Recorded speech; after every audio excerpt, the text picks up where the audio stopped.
Hola a todos. Hoy no vamos a hablar de venganzas, ni de satélites ardiendo, ni de jefes tiranos. Hoy vamos a hablar de lo que queda cuando te quitan aquello que creías que te hacía humano. Vamos a hablar de la diferencia entre rendirse y reinventarse. Os voy a contar cómo el silencio más absoluto de mi vida se convirtió en mi obra maestra. Durante 20 años, mi nombre, Adrián, estuvo en los carteles de los teatros más prestigiosos del mundo. Yo no tocaba el piano, yo vivía a través de él.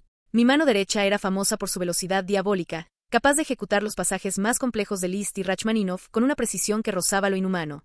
Mis manos eran mis herramientas, mi voz y mi alma. Vivía en un mundo de aplausos, hoteles de lujo y partituras que volaban bajo mis dedos. Pero hace 4 años, el destino decidió que mi música debía detenerse. Un accidente de coche en una noche de lluvia lo cambió todo. No hubo fuego, ni gritos. Solo el sonido del metal retorciéndose, y después, un silencio sepulcral. Cuando desperté en el hospital, el dolor en mi brazo derecho era un grito constante. Los médicos hicieron lo que pudieron, pero el daño nervioso era total.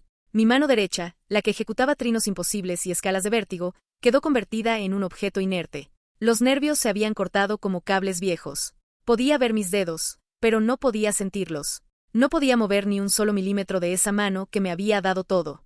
El virtuoso había muerto en esa carretera. El primer año después del accidente fue un descenso a los infiernos. Imaginaos ser un pájaro al que le cortan las alas y le obligan a mirar el cielo cada día.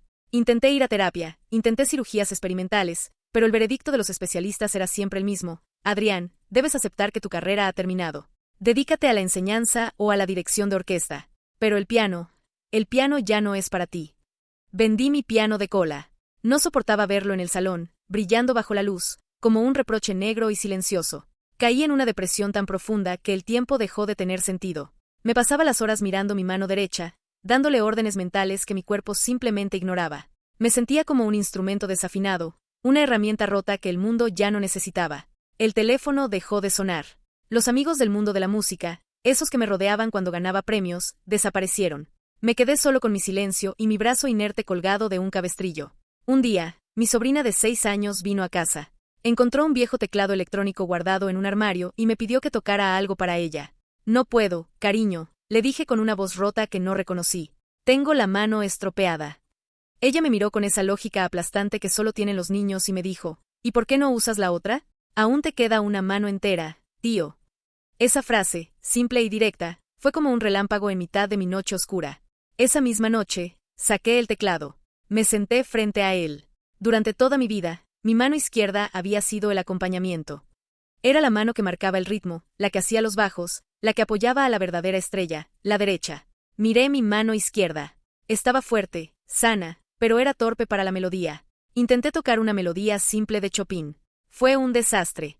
Me puse a llorar de frustración. Era como intentar escribir una novela con los pies. Pero algo dentro de mi terquedad se encendió. Fui a la biblioteca de la Facultad de Música y busqué una sección olvidada, repertorio para mano izquierda sola.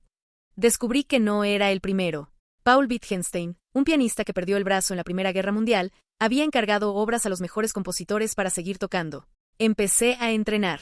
No hablo de practicar 1 hora, hablo de un entrenamiento espartano de 12 horas diarias. Tenía que enseñar a mi mano izquierda a hacer el trabajo de 2. Tenía que aprender a saltar por todo el teclado con una velocidad y precisión sobrehumanas. Tenía que aprender a usar el pedal de una forma tan sutil que pudiera crear la ilusión de que había 10 dedos tocando, cuando solo había 5. Mis dedos de la mano izquierda se llenaron de llagas, mis tendones gritaban, pero por primera vez en años, el silencio en mi casa había sido reemplazado por música.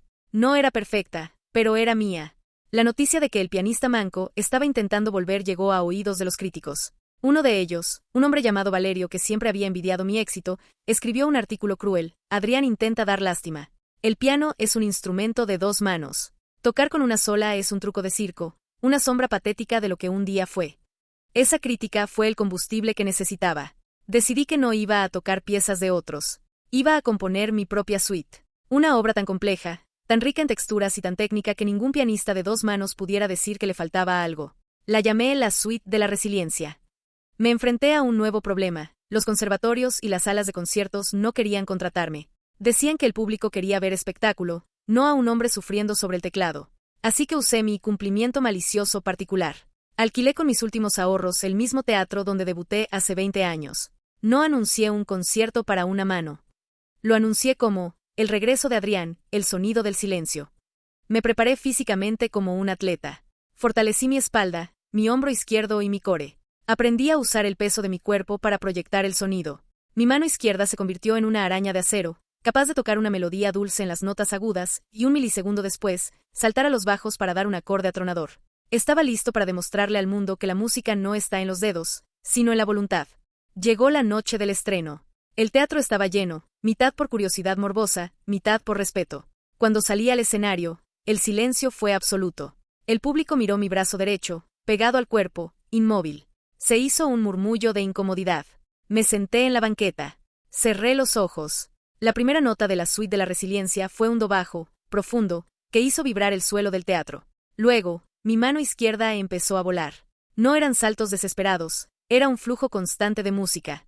En las partes rápidas, mis dedos se movían con una agilidad que nunca tuve cuando usaba las dos manos. Creé capas de sonido, usando el pedal para sostener las notas bajas mientras mi mano bailaba en la parte superior del teclado. A mitad del concierto, vi a Valerio, el crítico, en la tercera fila. Tenía la boca abierta. No estaba viendo a un hombre con una discapacidad, estaba escuchando algo que nunca se había oído. La música tenía una urgencia, una fuerza y una rabia que no existían en mis años de virtuoso perfecto. Al final de la última pieza, un crescendo salvaje que recorrió todo el piano de punta a punta, terminé con un golpe seco y dejé que el eco se apagara lentamente en la sala. Pasaron 10 segundos de silencio total. Pensé que había fracasado. Y de repente, el teatro estalló. Fue una ovación que duró 15 minutos. La gente lloraba, los músicos de la orquesta se pusieron de pie. Había demostrado que el piano no necesita 10 dedos, necesita un corazón que se niegue a dejar de latir. Hoy, mi carrera es más exitosa que antes. No viajo por el mundo demostrando lo rápido que soy, sino lo lejos que se puede llegar cuando lo pierdes todo. Mi mano derecha sigue inmóvil, pero ya no la miro con odio. La miro como el recordatorio de que tuve que romperme para sonar de verdad. He fundado una escuela para músicos con lesiones físicas, enseñándoles que un instrumento es solo un trozo de madera y metal, pero que la música es el aire que decidimos respirar. Porque al final del día, la mayor superación no es volver a ser quien eras, sino descubrir que puedes ser alguien mucho más fuerte de lo que jamás imaginaste. Si te ha gustado, dale a like y suscríbete para más.